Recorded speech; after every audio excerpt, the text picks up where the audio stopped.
Welcome to Think Big with Dan and Qasim. Join hosts Dan Melnick and Qasim Masood as they explore big ideas, limitless possibilities, and engage with visionaries, entrepreneurs, and thought leaders who dare to dream big, get inspired, motivated, and find practical tips for personal growth.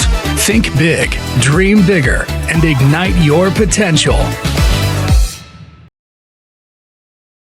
All right, welcome back, everybody. Guest today, Brody Hanson. Brody, thank you so much for coming on. Brody, please tell us where you're calling in from and also what you do for a living with Workwater. Thanks for having me. Pleasure to meet you. I'm based in Atlantic, Canada, so New Brunswick specifically. Founder of Workwater. It's an energy drink for professionals, and the mission of the company is to make a positive impact on the global culture. It's awesome. I love that. And tell me a little bit, how you got into the space and a little bit more about your background. I mean, what did you notice out there in the market with energy drinks or, caffeinated beverages as they currently exist that you feel like, there's some need wasn't being met in the market? Yeah, so my background is I've got 2 engineering degrees and an MBA. Oh, cool. And so spent 15 years as a consultant. I still do that in my day-to-day. Started off in kind of technical engineering aspects and moved into management consulting. And so now I help manage $100 million plus programs and projects with my clients. But along the way, I'm a caffeine consumer. Most working professionals are.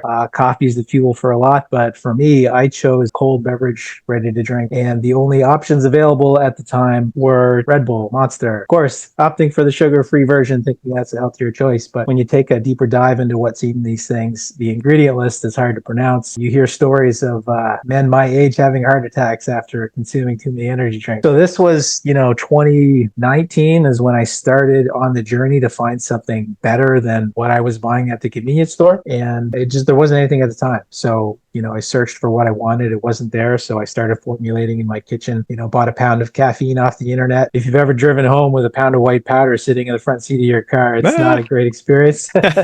Yeah. So made the first versions of what would become the first flavor that we ever tried with Workwater, and learned that there were a lot more people like me that wanted something different, something healthier. Yeah, that's awesome, man. What were you trying to do specifically, maybe a little bit differently than, obviously the typical players in that space? The regular versions is too much sugar, and then, the sugar-free versions are just full of stuff, like you said, you can't pronounce. So what kind of direction did you end up going with your formulations? Like, what was the kind of impetus behind like the flavors that you wanted to do and the ingredients that go into them? Well, if you look at all the big players, they're essentially all the same drink with different branding behind it. They're all carbonated. They're all highly sweetened, whether that's with sugar or with artificial sweeteners or even with natural sweet. They're all highly sweetened. They all don't just have caffeine. They've got multiple stimulants like taurine and ginseng and guarana. And it's a cocktail of proprietary energy blend, some of these companies like to call it. Yep. But, it's just like, I'm here to stay awake in this meeting and contribute. I'm not trying to get jacked up and whatever, snowboard down a mountain or something. So there were the ingredients, like what's on the inside. I wanted to fix that, make it cleaner. First, I just prefer non-carbonated. So that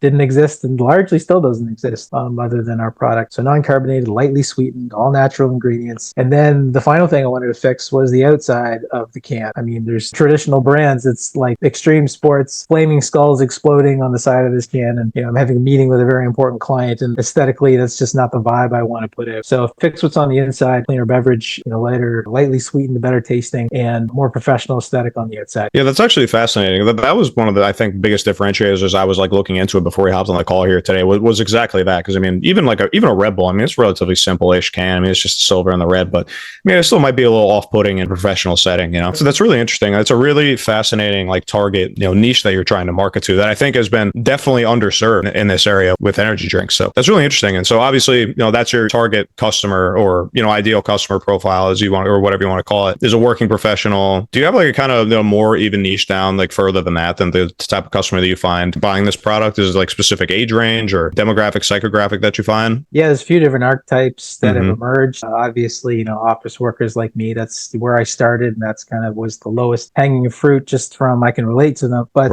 power lifters is a big segment of our population that use it as pre-workout. So athletes, fitness enthusiasts, doctors, nurses, first responders, anyone that's like 24 hours on call and I need to stay awake and my gut is rotting from coffee and like I'd prefer something a little easier on the stomach. One of my favorite stories was from a shift worker who, same thing, like regular energy drink gave her heart palpitations, so she couldn't consume those. The coffee was too hard on her stomach, and she reached out to say, this was the first beverage that I've had that allowed me to stay awake. I can contribute at my job. I'm present like with my kids when I'm there. I can do the whole shift.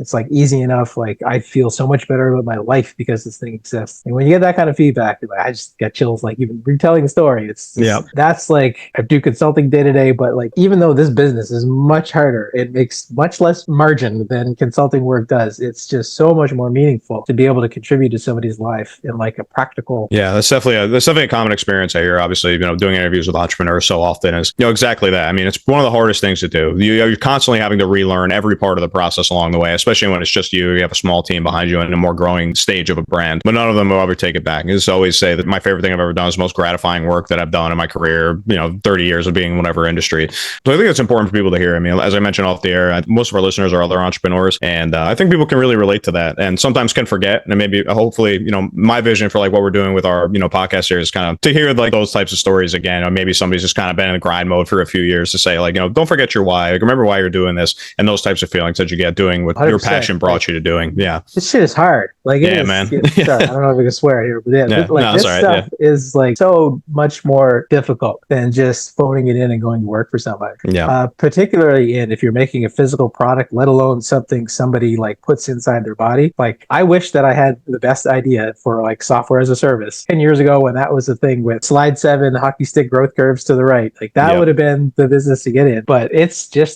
there is a headache at every turn, every growth step. There are problems that arise that didn't even know could be problem. And bringing back to like specific category of beverages and why this thing doesn't exist. The reason why the big players are where they are is because they're there and they keep everybody out. It is a really like retail grocery specifically is an incredibly hard industry to crack. And like there's just such a giant moat that big companies keep around it. The whole distribution channels, the whole like it costs so much money to just even get into a store on a shelf. Then you've still got to have extra budget to market to get people to buy the product once it's there. And then also to pay for things like, again, things I never even knew existed. You get on a shelf, you're like, okay, great. They bought it for X and they're going to sell it for Y. I made my margin. No, it's not that quite simple. In order to get it on the shelf, you have to promise these like deals that they charge manufacturer chargebacks or MCBs. And like they're calculated on, so I sell it to my distributor who marks it up and then sells it to the retailer who then says, okay, yeah, I want 15% manufacturer chargeback on that. And the distributor says, okay, we'll get that approved. Yeah, no problem. I'm like, sure, that sounds great. 15%, I can handle that. Well, that's 15% of the marked up amount. They've marked it up 40%. So now it's like 35% of my, like, now I've lost by selling this like single can to this retailer. And, that is a really hard way to scale. So what I've seen, like what we've hit, and we're trying to work our way through is like you have some success, like regionally, we do sell online. And then when you're trying to get into these bigger channels, there's almost this threshold, of like a couple $100,000 a year in revenue, where it's like, in order to pass that, you basically got to raise like 2 million in order to get you to the next level of break even, which is like 2 million. It's insane. And I don't know. I think direct to consumer is the only way that I think that you really circumvent that without having somebody, without me pitching 24/7 to try to raise that couple $1,000,000 to get us to the next growth threshold. I think the workaround is going to be direct to consumer. And that's kind of the path that I'm going to continue to lean on. Yeah, I see a lot of folks obviously taking that on. I mean, a lot of folks that were trying to make it doing mostly retail during COVID were kind of forced to go online. And I think everybody kind of realized that there's a real opportunity there with having much better margins and doing like your bulk selling to a distributor or direct to a wholesale buyer. There's definitely an area of growth I'm seeing across industries, no matter what it is, food, beverage, apparel, everything, growing and sustainable brands, seem to be embracing D2C and just omni-channel in general. But I wanted to ask you too, you mentioned retail, you're obviously going through it, so you're clearly doing some retail, but what is kind of the breakdown between, your revenue channels? Are you doing mostly retail these days, doing mostly D2C? Where are you kind of seeing the most growth, and where do you exist the most currently here? It's about a third D2C and then 2/3 in retail. But what's interesting is, like you mentioned, margins. And if you have a high margin product and like D2C 100% all day, what makes beverages really challenging is like it's low margin, high volume. But in order to be able to get to high volumes, you need to have high margins to be able to like generate the growth to get to high volumes to then, so it's this really tricky space to try to navigate. How I try to look at the difference between the D2C channel and retail channels is I probably make the same margin on both, like me selling a pallet to distributor versus me selling a couple cases to somebody that I deliver directly. I might net the same amount dollar wise, but the path to that consumer is so much easier. And I own the relationship with them. I can converse directly with them. And there's none of these always like fickle, like any wrong decision that I make at this point in progressing with these growth steps with the retail and distributor channel, any wrong decision can have a like put me out of business kind of level of mistake, right? Yep. But I mean, with like if I screwed up with a customer, I send them another free order and like, all right, we've like that's okay. So you're almost distributing your risk by having lots more customers that you can send to you directly. So yeah, it's that part's been interesting. Yeah, and what do you kind of find is, obviously the data that you can gather from the direct to consumer sales is obviously something else you don't necessarily get through retail. So I know you mentioned you've been getting some traction with like the bodybuilding community. I assume that's from like direct customer feedback that you get, people buying direct. Have you noticed any other kind of like emerging categories of buyers that you're finding that buy direct from you guys who maybe you weren't expecting at the onset? Let's see, gamers. That's an archetype that, again, traditionally associated with like the Kyle Monster Energy drink sort of vibe, yeah. right?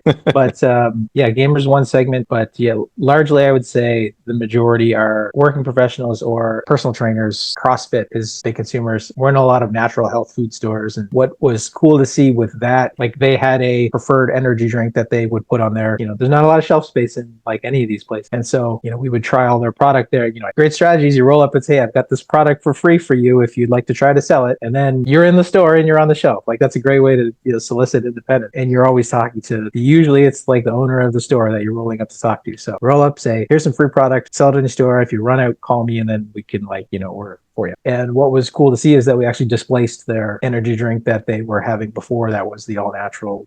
This is our preferred because we're a health food store. Yeah, that's amazing. So health conscious people. But yeah, two archetypes.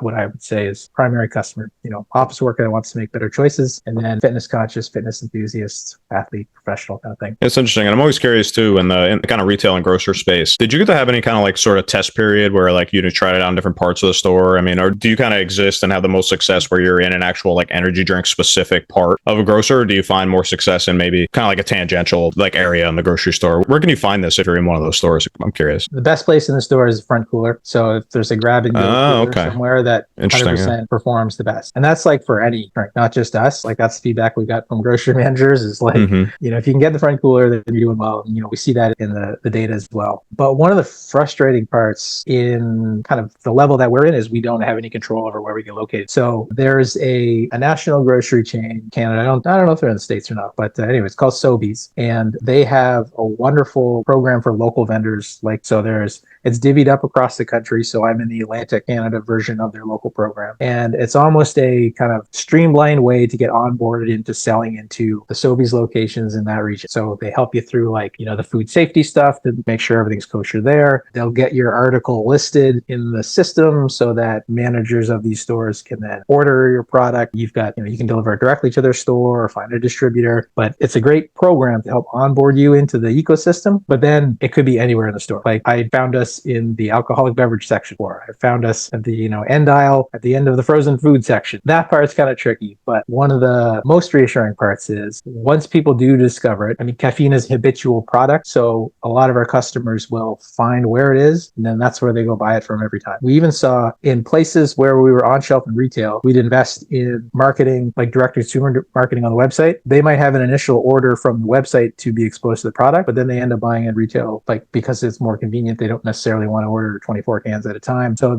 we've definitely seen a synergy between marketing the website in places where we also sell in store. It's not that one takes away the other. They actually augment each other. Yeah, it's really interesting. And I guess just a couple of questions I had about the product specifically, only because I've not been able to have many people that make, these kind of energy drinks on the podcast. So I'm curious, like we'll went into some of your decisions about certain things. Like for instance, what kind of made you land on the 180 milligrams of caffeine rather than maybe like any other number? Because like the energy drink that I drink all the time, I won't mention the name, but it's 200 milligrams and it does have all that extra stuff too. It has proprietary blend of other stuff too. So what made you land on, with just the caffeine as a source, what made you land on that 180 number? I'm just curious. Yeah, well, that was Health Canada. So in Canada, caffeinated energy drinks are regulated by Health Canada, which is the food authority. Got it. And so it's we actually had to go through a approval process and to submit our labeling to make sure it had cautionary statements like do not consume more than 2 cans per day, do not mix with alcohol, pregnant or breastfeeding women need not apply, all these other things. Make sure that the amount of caffeine is clearly listed. So they actually have guidelines now. So before we had to apply for permission because they were still figuring out how they wanted to police this whole ecosystem. And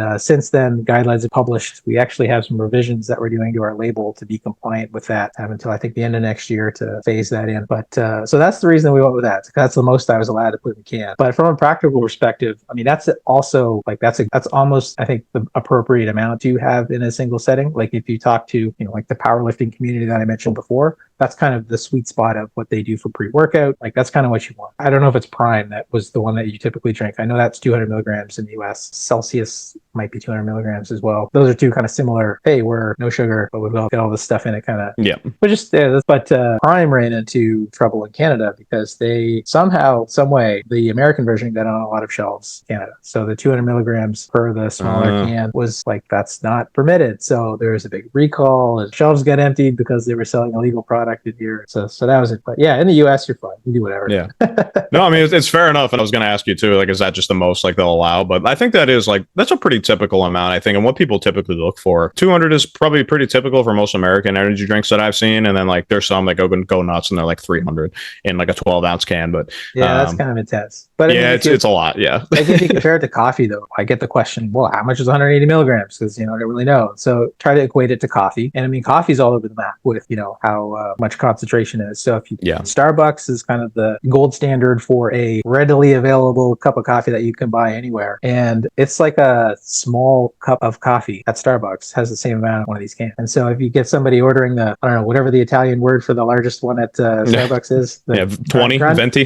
Grande venti, whatever. Yeah. I mean, that's like 400 something milligrams of caffeine. So it gets up there pretty quick if you put it in context of other things. But I think the alarming thing with energy drinks in that context is it's not necessarily just the caffeine amount that goes in. It's when you juxtapose that with all of the other stuff that you're putting in there. If you've got 2,000% of your daily vitamin B12, along with, 300 milligrams of caffeine, along with guarana, along with yerba mate, along with ginseng, along with whatever else that you want to throw in there that's supposed to have some effect on your body, things can get kind of messed up as it tries to process all that. Yeah, no, it is. It's so interesting. And it's funny how that you mentioned that, because I don't think I've ever seen an energy drink that only has like caffeine and ingredients. There's always some kind of proprietary blend in there in almost everything that I've ever seen. I mean, unless it's like a tea, like I love yerba mate tea as well. But I mean, that's not an energy drink. That's just tea that just happens to have all that caffeine in it. I guess I'm curious too, just kind of about the product development of the product. I mean, where does the caffeine like derived from? Is that something that you label on the cans, or is it just kind of like, I don't know. I just don't know anything about it. So can you tell me a little bit about like what goes into like sourcing caffeine for something like this? Yeah, there's different places and ways and types that you can get it from. Caffeine that we use, it's a natural caffeine that gets extracted from green coffee beans. Okay. So during the process of decaffeinating coffee, like the caffeine actually gets extracted. And so this is like a natural byproduct from that process. And like it's boiled down or whatever to make like the white powder that we then use and mix in ours. But that's where we get ours from. You get it from tea in the same fashion. Like you can get tea that's extracted from tea leaves and all that. Mm-hmm. But what you see in most mass market products is a synthetic version of the caffeine. And I can't say this for sure. I haven't seen peer-reviewed studies, but I have read articles that discuss that synthetic caffeine is absorbed quicker in the body than a natural version of caffeine. And when people talk about a caffeine crash, a lot of times that's what they associate that with is it gets absorbed quicker and expelled quicker. So you kind of go up quicker and come down quicker. Again, I don't know if the science backs that or not. I buy that that's because an anecdote that I've heard, which is kind of interesting. So I buy it, and I say that only because like I drink coffee too, but I do a lot of energy drinks as well. It kind of just depends what I'm doing. But I do notice that with a lot of the energy drink that I drink is, like you feel it like instantaneously. I feel like I can feel it even when I'm smelling it before I even like have the first sip of it. And then with coffee, I feel like it does. Like it comes on slower, and that would make sense that like that naturally derived caffeine that you find in coffee that's naturally just brewed into it would come on maybe a little bit slower. It doesn't get absorbed as fast. So I was actually going to ask you if you had any insights on like why my experience was that way, but that is exactly the answer. Likely, if it is true, it definitely makes sense from my anecdotal experience. So well, that's what I hypothesize. So yeah, I'll let the scientists figure out if that's actually the thing. But yeah, well, that's awesome, man. And just one last question I like to ask everybody that comes on the podcast. Obviously, I know we talked about a little bit about some of the things you went through, creating, getting into retail, and some of those things. But if you could go back to kind of day one, still in the idea stage of this brand. If you go back and do anything different, what is one big piece of advice you'd give yourself if you started over with this brand? I think I would have tried to find somebody who had done this before that really, really knew what they were doing and gave them half the company and been a partner with them. And we could have capitalized on. So the state of like the market in the energy drink business when I started this in 2019 was that almost a greenfield like version. So the first version of the product I made was actually produced in the United States. It was in a plastic bottle as opposed to a can using the co-packer that I used was a private label bottled water producer who had some equipment that you could mix flavors in. And it was working with them for about a year. And like the product itself was good, but I had no idea about like food safety, food quality. So we ended up getting shelf life of like one batch that they sent me had like spoiled by the time they got it shipped up to Canada. And I wasted a lot of money and a lot of time trying to figure it out for myself. And so a year goes by, I have to fire them as a co-packer. I got to start from scratch again, move to aluminum cans because that's environmentally better. I got told that a year before that, realized that sooner, get up and running with a new co-packer. And by the time I get them ramped up, there's 6 months to a year have gone by. And now we're like, I walk down the aisle at Costco and, there's almost an energy drink aisle of like all natural energy drink. I mean, they still fit the same archetype of, they've got all these different ingredients. They're all carbonated. So I feel like we're still within our own niche of the product that we have. It's enough to differentiate from all the other products. But I mean, 5 years ago, had I been able to get to where I am now and started, we'd be having a completely different conversation. So, unfortunately, I mean, it was all my money that I spent learning all these lessons. So it's not that I raised money and wasted investors' time and money, but like those were hard, expensive lessons to learn. And had I been able to do it over again, I would have partnered with somebody that I knew was going to help get me there, like get the end result there sooner without me necessarily having to take all the licks along the way. Yeah, you're probably not surprised to hear that it's an extremely common answer that I hear to when I ask that question, especially in the food and beverage spaces. They're just taking the help when it's there or seeking out the help and not trying to do everything like all yourself, even though it might seem like, more cost effective since you don't want to pay people for their time. Maybe, you just don't have the capital at that time, but no, it's definitely the one caveat I'll say to that, I know we're at a time here, but the one caveat I'll say is it's really hard to know who that person is. Yeah. In that first year, I hired a consultant. I spent, $15,000 for this consultant to help me formulate, develop the product, with the co-packer, and they just weren't that competent and weren't invested in me succeeding, and I had to fire them too. And it's just really hard to know. I say that with hindsight, but I mean at the time I don't know if I would have been able to identify this person's going to help me get there, or if it's going to be another one of these that I learned my lesson with. So I mean, take your time in finding that person or business, or take your time in finding that partner. But yeah, it's not as trivial as just reaching out and accepting the help. It's doing your due diligence to be able to make sure that you feel good about that. It is going to get you where you want to go. I think the ultimate answer with all the commonalities I find and answers that I get to that question when I always ask it is just that, if you could go back, maybe you do it differently and avoid this one thing, but there's still the whole other myriad of problems that you overcame and learned from along the way too. Even if it wasn't that one thing, it was a million other things. And everybody's always obviously appreciative of the things they went through and things they were able to learn in the early stages you can kind of apply later down the road. I think that's really the ultimate answer. And any, answer that I get to that question is just, you can't avoid making mistakes as an entrepreneur, whether it's your first venture or your 30th or whatever it is. I mean, it's going to happen at some point. It's really hard to predict as many conversations as you have, as many podcasts you listen to. I think the ultimate lesson is really just be prepared to make a mistake that you didn't see coming, and it's going to be costly. So just be kind of mentally and hopefully fiscally, if you can, be prepared for, those things that you can't see coming. I think ultimately is really the big takeaway, in my opinion, from all the answers I get to that. So, but I really appreciate that answer too. And Brody, I just want to say thank you again for coming on. I really appreciate all your insights and what you're doing. I love your passion for what you do as well. And I just want to wish you the best of luck, continued success. And look forward to staying in touch. And thanks again for coming on. No, thank you. This was fun. Appreciate the chat. Yes, sir. Awesome. Thanks, Brody. Thanks, everybody.